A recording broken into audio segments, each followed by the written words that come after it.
bombas, da falta de alimentos, da morte e do medo. O Jamil traz essa notícia de que os brasileiros que conseguiram sair da faixa de Gaza agora são ameaçados aqui no Brasil. Um deles é o Hassan Rabi e a família, que optaram nessa semana por fazer um pedido oficial de proteção ao Estado brasileiro. Ele disse o seguinte: saímos da guerra para nos sentir seguros em nosso país e agora aqui não conseguimos ter segurança. Foi o que disse aí o Hassan, um dos 32 moradores de Gaza que chegaram ao Brasil nessa semana. Da violência física, da guerra para outras violências. Ele tem sido ameaçado nas redes sociais. A gente conversa agora com a advogada do Hassan, Thalita Camargo. Doutora Thalita, bem-vinda, boa tarde. Queria que a senhora contasse. Olá, boa tarde. Tudo bem? Que tipo de ameaças são essas que o Hassan tem recebido? Bom, Diego. São mais de 200 de mensagens. Eu não consegui, até o momento, computar todos os crimes e qualificações ali contidas, mas o que nós já conseguimos verificar tem relação com injúria racial, ameaças de execução, calúnia, difamação e perseguição. Isso é muito sério na medida que o Hassan e a sua família entram no território nacional esperando um acolhimento adequado e eles se deparam com esses discursos de ódio em 5 dias. E isso é o motivo pelo qual hoje nós pedimos o ingresso do Hassan e a sua família no Programa de Proteção de Direitos Humanos, que é vinculado ao Ministério de Direitos Humanos e Cidadania. Professor, doutora Thalita, posso fazer uma pergunta? Claro. A quem a senhora atribui essas fake news que circularam no fim de semana nas redes sociais, contendo todas essas ameaças ao Hassan e que foram multiplicadas pela mídia, pela grande mídia, né? Que são críticas, ataques que o Hassan fez a Israel em 2015, em outra situação histórica, em outro momento, e isso que deu origem, né, a todas essas ameaças que estão fazendo a ele. A quem a senhora atribui a responsabilidade por estar acontecendo isso? Bem, a primeira coisa que nós temos que pontuar é que não é desde o dia 7 de outubro que isso está acontecendo, né? Há um conflito, ou melhor, havia um conflito entre Israel e Hamas, a entidade política Hamas, que é de resistência e tem um braço armado, e há 75 anos, né? E também em relação à Cisjordânia. O que acontece agora, em específico, e desde que Hassan pede para que venha através de refúgio para o Brasil e consegue a cidadania dele, ele e a esposa, tendo 2 filhas com naturalidade brasileira originária, nós verificamos o quê?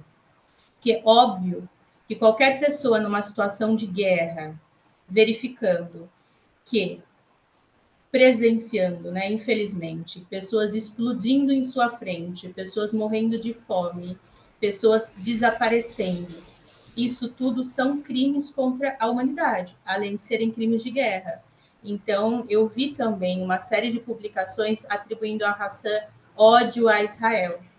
E quando eu vi isso, eu fiquei me perguntando, se uma pessoa tivesse presenciado o que Hassan e sua família presenciou, não seria outra definição do que ódio ao sentir de quem perpetrou esses crimes.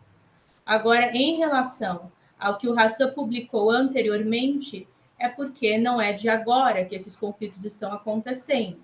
O que acontece é que nós sempre fomos blindados aqui no Brasil, com poucas mídias retratando a verdadeira face dos horrores que estão acontecendo com o povo palestino diante da ameaça constante de Israel da ocupação do território. Doutora Thalita, mas também não é o caso da gente justificar o ódio. Eu concordo com a senhora. É muito difícil para uma família que vê alguém ser massacrado na sua família, no seu amigo, no seu vizinho, essa pessoa não se tomar por ódio. É muito difícil. Mas também a gente está vendo isso no lado israelense, as pessoas que falam dos que estão sequestrados, que são reféns do Hamas, etc. A gente não dá para a gente, eu acho que nessa questão jurídica, ele está sendo ameaçado, ponto final. Essa é a questão.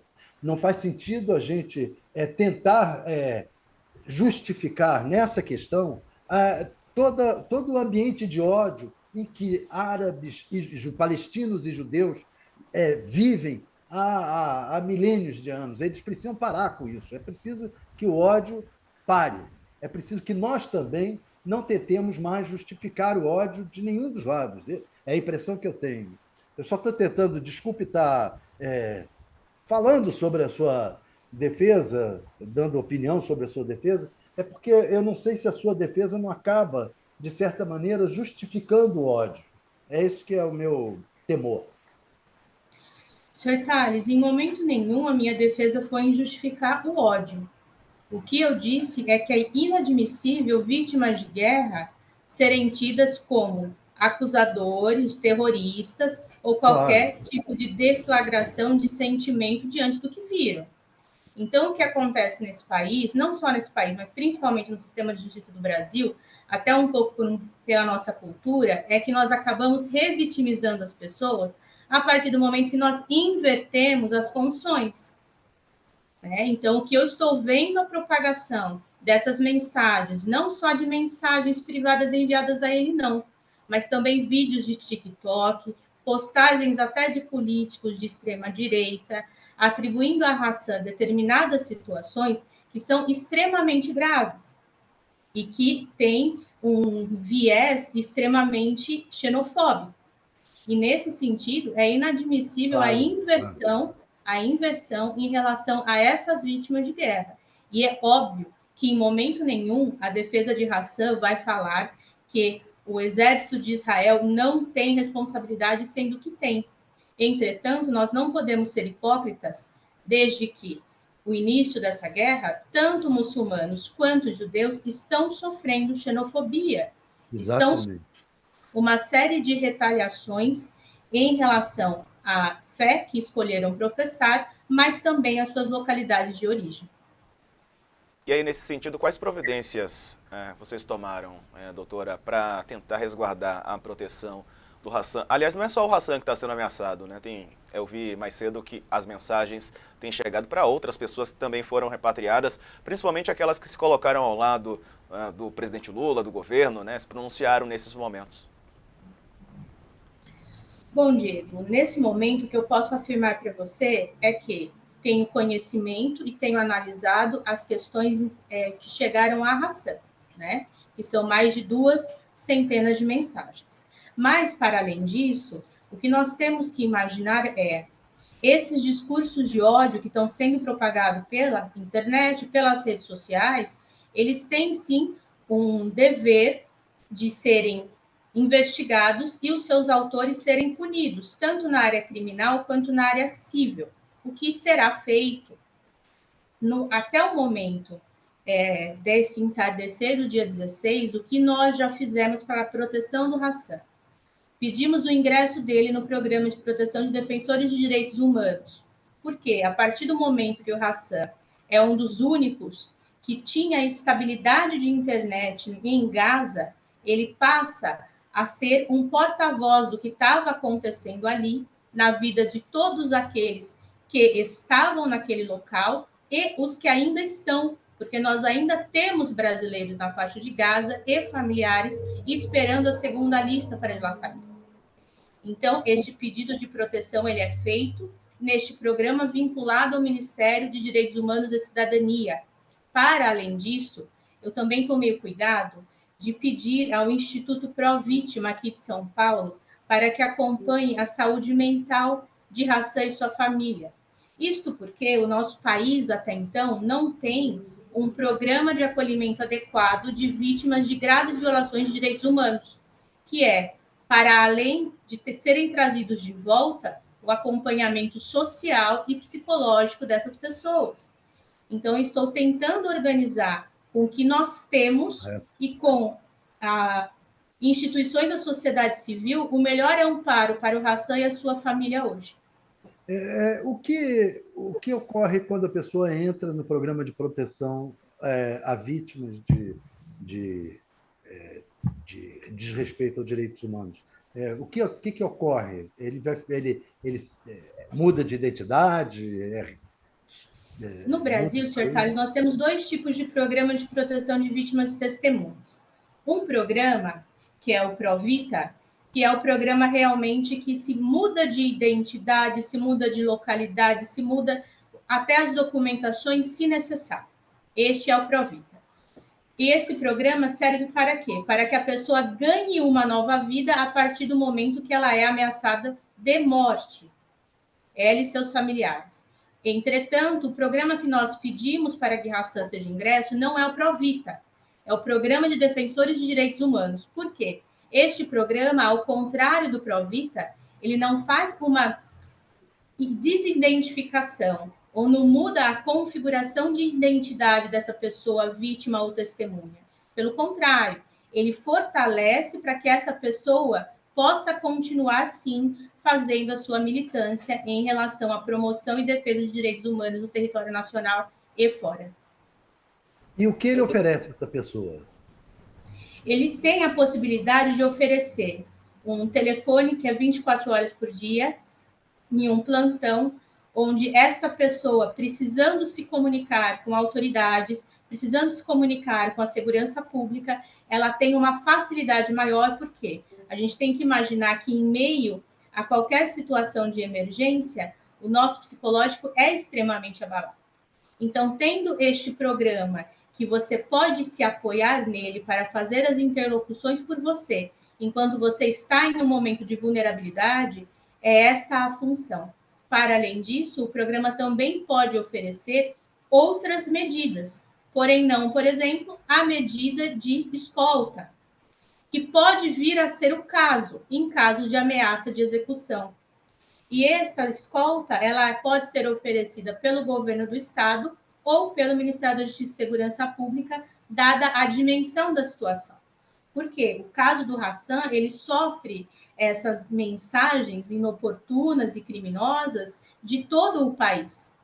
Alguns perfis são fakes, outros perfis são reais, e isso nós já identificamos. Então, a solicitação para o Ministério da Justiça e Segurança Pública ocorrerá hoje. Já identificou quem? Alguns sim. Como eu disse, eu não consegui, embora eu já as tenha, eu não consegui visualizar as 200 mensagens. Não, mas quem a senhora já identificou? Vocês já identificaram como agressores? Nós já conseguimos, porque muitos perfis são reais, eles não são falsos. E quem são foi? Perfis de rede social. São pessoas anônimas, né? São pessoas anônimas, não são pessoas... Conhecidas? São pessoas conhecidas? São pessoas reais, não são perfis feitos. Mas são conhecidos? São político famoso? Algum político conhecido? Alguma pessoa conhecida do grande público? Neste momento, o que eu consegui identificar até agora, eu não tenho conhecimento que eles tenham uma atividade pública. Tá? Certo. Até as mensagens que eu consegui analisar até a tarde do dia 16. Perfeito. Thalita, no caso dele, nem adiantaria, né, mudar de nome, mudar de endereço, porque ele deu tantas entrevistas para a televisão que hoje ele é um rosto bastante conhecido no Brasil inteiro. Isso não dificulta mais ainda a proteção dele? Ele não é mais um anônimo, né? Ele é uma figura popular, ele apareceu dias seguidos na televisão, na Globo News, estava quase todo dia. Isso não é uma ameaça maior para ele? Precisava de uma proteção maior? Veja, nós temos a seguinte situação. A grande exposição também pode servir como proteção, à medida que ele é reconhecido por autoridades competentes aonde quer que ele vá no Brasil, pelo menos nos setores de segurança. Isso é importante. Entretanto, sim, se nós pensarmos dele não ter uma escolta ou dele não ter um programa de proteção, ele corre risco no Brasil, assim como sua família. Por isso, essa foi a primeira medida a ser tomada antes mesmo de fazer qualquer tipo de estudo e ingresso com processos criminais, determinação de investigações, né, requerimentos de investigações ou imputação civil cabível. Voltando aqui à pergunta do Thales, desculpa, Couto, só para não perder o gancho, sobre pessoas públicas. A deputada Carla Zambelli, que é do PL de São Paulo, ela acusou publicamente o Hassan enfim, falou que ele era pró-terrorismo. Ela vai ser acionada também pela senhora, pela defesa do Hassan? Essa mensagem, ela me chegou na tarde de hoje. Como eu acabo não acompanhando muitos perfis das redes sociais dos políticos no Brasil, eu não tinha visto isso, né? E é óbvio que não sou eu quem vai determinar quem vai processar quem, mas é o próprio Hassan. A minha competência é fazer um diagnóstico para ele e demonstrar quem são as pessoas que o agrediram, a classificação desses crimes, e aí sim ele vai me dizer se ele quer ingressar contra os políticos também ou não. Qual o seu diagnóstico? Que sim, ela cometeu um crime de imputação de calúnia nesse caso. Perfeito. Como é que ele está se sentindo diante de tudo isso, doutora? O Hassan, né? Eu acho que não é nem diante de tudo, porque eu começo a falar que ele está em um ciclo de violência, que é incessante o ciclo que ele está. Porque ele saiu de uma situação de guerra com violência física e psicológica, e aí ele chega no Brasil e continua a questão de violência psicológica diante de tudo que ele está sofrendo. Então, sim, há sérias consequências nisso, porque ninguém fica totalmente seguro quando mais de 2 centenas de mensagens de execução chegam para você e para sua família.